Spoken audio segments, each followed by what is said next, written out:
Donc, comme on a dit, la vérité la plus pure, c'est qu'on est ce qui est, on n'est pas une personne. Mais il y a beaucoup de résistance par rapport à ça. Et ce qui peut être intéressant, c'est de faire une pratique de méditation, pas pour atteindre quelque chose, écoutez bien, pratiquer en tant que ce qui est, en tant que ça. Gardez juste les yeux fermés, sans essayer d'atteindre quoi que ce soit, sans essayer de changer quoi que ce soit, sans essayer de modifier quoi que ce soit.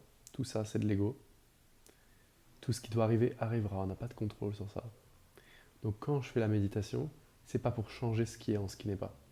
Mais il y a la compréhension mentale de ah oui, il n'y a que ce qui est.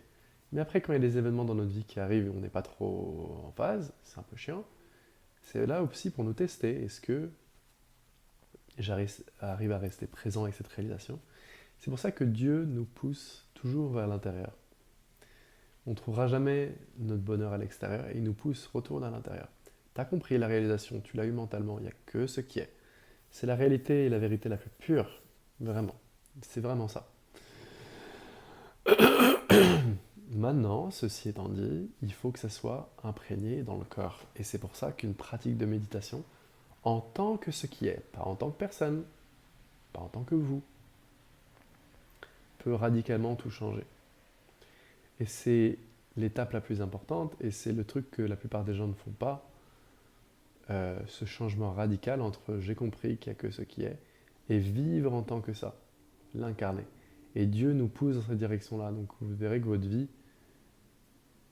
nous pousse dans cette direction-là. Les événements parfois ne vont pas comme on veut, parce qu'il veut avant tout qu'on soit à l'intérieur. Et quand je serai absolument en accord avec ce qui est à l'intérieur, l'extérieur viendra refléter ça. Et ce qui doit arriver arrivera d'un point de vue extérieur, c'est certain. Mais tu ne peux pas partir de l'autre côté parce qu'en fait, tu pars de l'autre côté, tu pars du postulat d'être séparé, tu vas vouloir remplir ce sens d'être séparé à l'extérieur, ce qui n'est pas possible.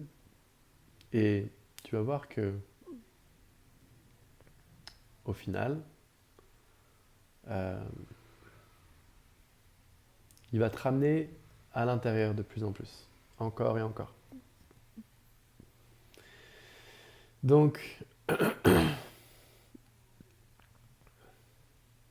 c'est vraiment ça. Il te ramène encore et encore à l'intérieur. Il y a la compréhension mentale. Ok, je suis ce qui est. J'ai compris que j'étais pas une personne. Mais après, il y a vivre de ça.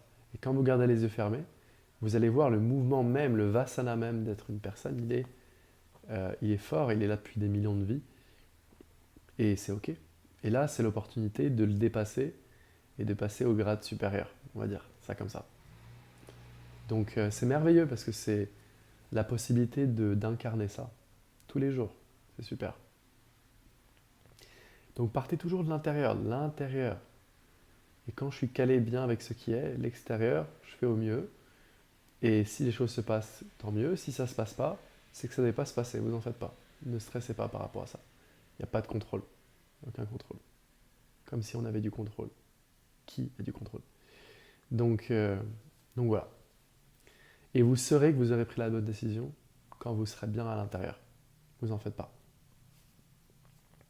Il nous ramène. Les difficultés de la vie sont là pour vous ramener à l'intérieur. Titre de la vidéo, titre de la vidéo. Les difficultés de la vie sont là pour nous ramener à l'intérieur. Si c'était trop simple, on continuera à rêver pendant des milliards d'années. Il fait exprès pour vous ramener à l'intérieur. Sinon, l'ego, il est sans limite.